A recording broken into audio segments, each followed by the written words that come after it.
Thank you so much for staying with us. We now delve to our discussion segment where the Academic Staff Union strike, looming strike actually, is the topic of discussion.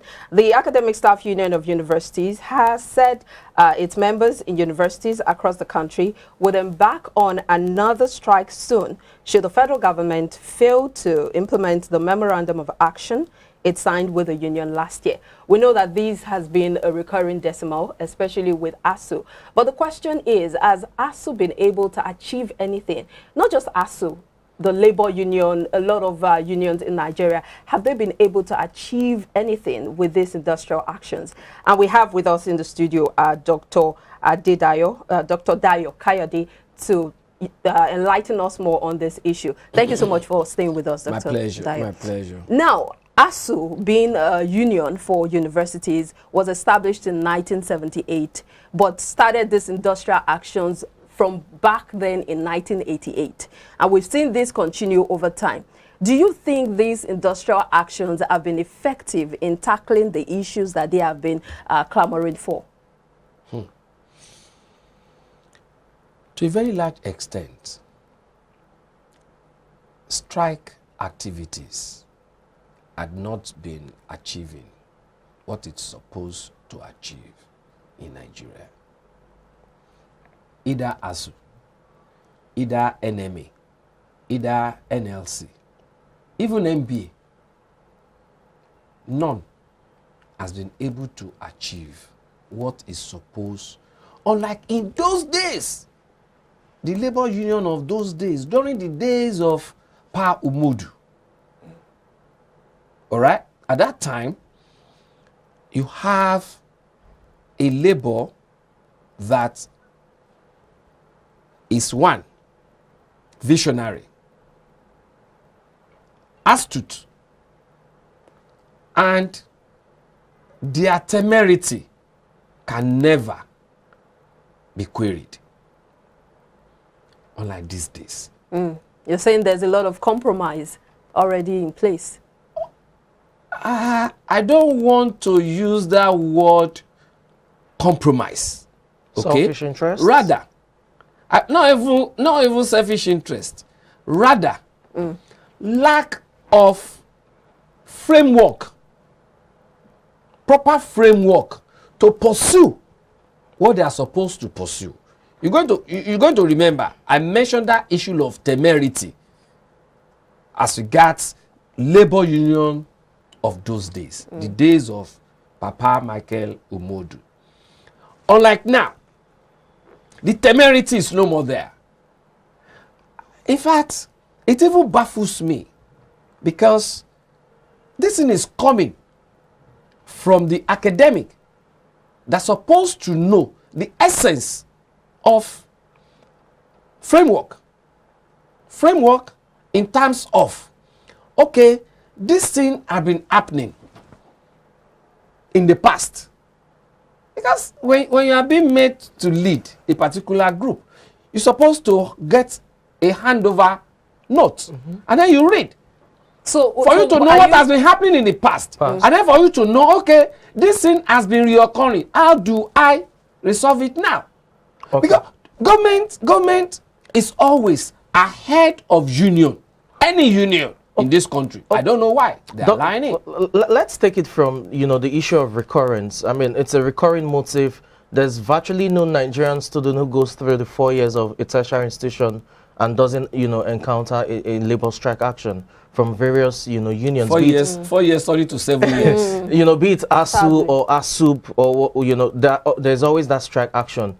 And oftentimes, the reasons behind it is probably non-payment of certain allowances or delayed payments, amongst other things. How do we rectify that? That's what I'm saying. All they need to, okay, look at the issue of when we were talking about payment of salary through a particular site. Yes. But they came up with another option. And when they came up with that option, it was demonstrated. And the whole world knew that it was the best. All right. You're saying the UTAS or the IPPIS? The one that the university came up with. So why haven't? Sometimes it baffles me, and I've been saying it all over. yes, federal government has its own fault. Mm-hmm. But you, the same system, the same way of doing things, you have still been doing it and you want to have a different result. It's not possible. So how would and you government is suggest- always ahead of them. How would you suggest They go need about to it? they need to sit down among them. It's a research environment. Call your people together. How do we ensure that we move away or we add some other impetus to these strike actions that we have been embarking upon to force government to listen to us? In those days, I've forgotten the name of this man that had an accident that time, who was the president of ASUU, long time ago. When ASUU sneezes, all right, the whole country will catch cold. Why is it not like that again? Well, the students are catching cold because their terms have been extended. What I'm saying is, you see, when it comes to the student now, when two elephants fight, either you like it or not, The the grass grass suffers. suffers. All right? But what I'm saying is, when elephant B sneezes in those days, elephant A always catch cold. But it's not like that these days. Why? Because one has refused to improve or to change the mechanism, or rather to upgrade the mechanism of approach, but wanting a different result. No. Let's talk about the strategies and the approach you are referring to. How do you expect ASUU to change their approach and strategies to ensure that they get the listening ears of the government, and not just the listening ears, but to force the government to do what it has to do regards, be it payment of salaries or allowances, amongst other things? Number one, let me show you this. If you are coming to, if you want to agree on certain things, it's not something that will just happen overnight. There must be what we call action plans. Okay? And when you have your action plans, I say plans, not plan now.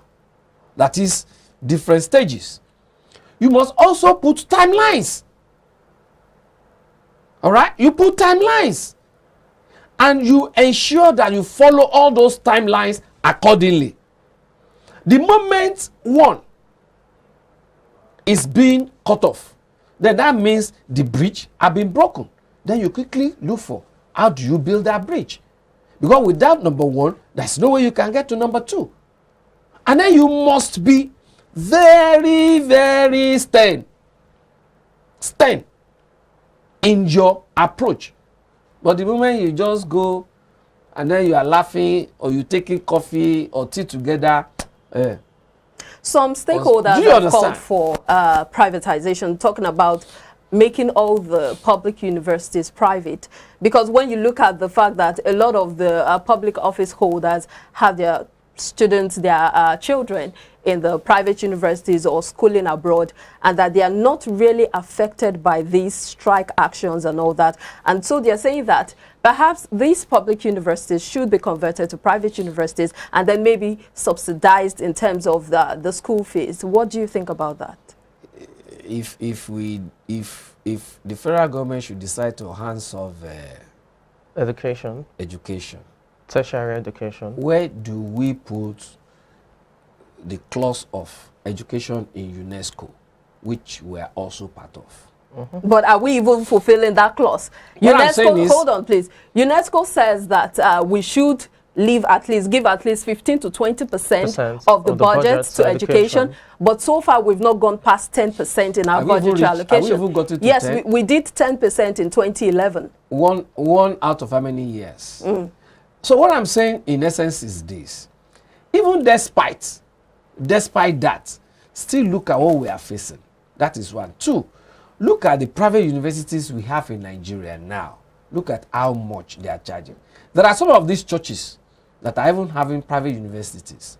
Can their members attend such universities? Talk less of those that are not members. So these are issues.